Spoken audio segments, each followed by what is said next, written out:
روزہ دار کو دو خوشیاں دنیا میں ملتی ہیں خاص طور سے.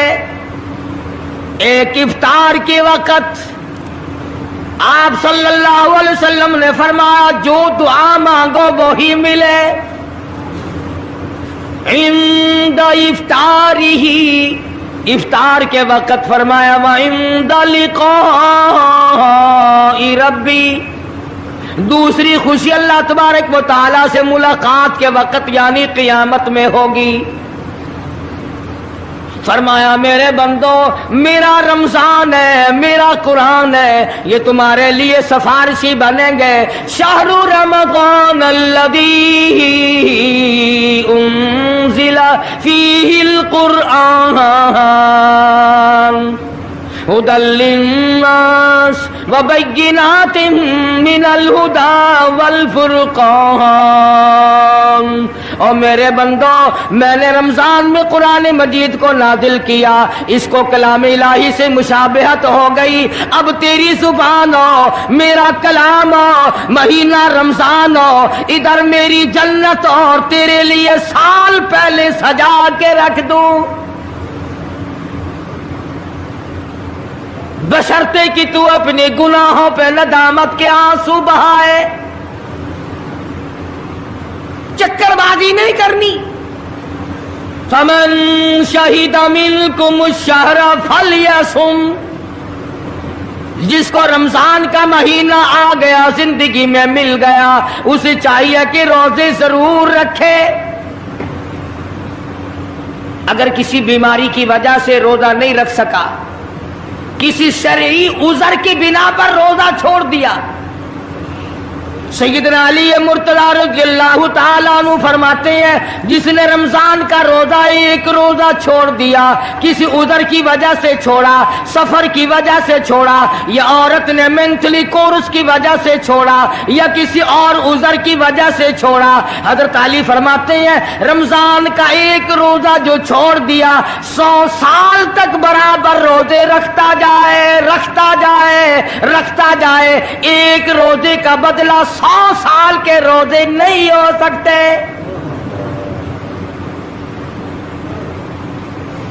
100 سال کے معنی رمضان کے نہیں.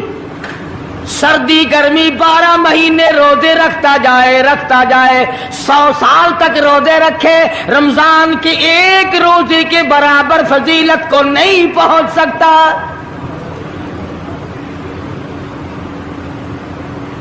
آج تو کئی مرد کہہ دیتے ہیں میرا دل گھٹتا ہے، عورتیں کہتی ہیں دل گھٹتا ہے. میں کہتا ہوں آج گرمی کی وجہ سے دل گھٹتا ہے، کل قبر میں کیا گھٹے گا؟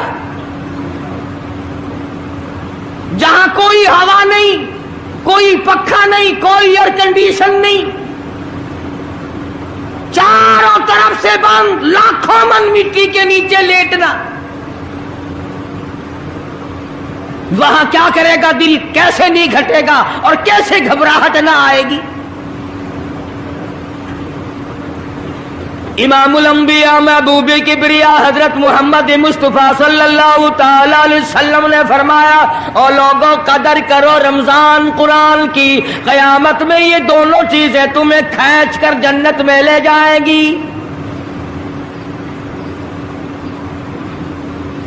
قبر میں آدمی لیٹا ہے، عذاب دینے والے فرشتے سرانے کی طرف سے آنے لگتے ہیں، اس طرف سے نماز آ جاتی ہے، تم اس طرف سے نہیں جا سکتے، اس نے نماز کبھی قضا نہیں کی. دائیں طرف سے آنے لگتے ہیں، ادھر سے روزے آ جاتے ہیں، ہمیں کبھی قضا نہیں کیا، تم اس طرف سے عذاب دینے کے لیے نہیں جا سکتے. بائیں طرف سے آنے لگتے ہیں، کھبی طرف سے آنے لگتے ہیں، ادھر سے زکوٰۃ آ جاتی ہے کہ تم نے کبھی زکوٰۃ اس نے کبھی قضا نہیں کی، کبھی نہیں ادا چھوڑی، ہمیشہ ادا کرتا رہا، اس لیے تم اس طرف سے نہیں جا سکتے. پیروں کی طرف سے جاتا ہے تو حج آ جاتا ہے، اس نے مجھے ادا کیا تھا. جب اوپر کی طرف سے آنے لگتا ہے، رمضان قرآن آ کے صاحبان کی طرح چھا جاتا ہے اور آواز آتی ہے او فرشتوں جس کو میری رحمت نے چاروں طرف سے گھیر لیا ہو، تم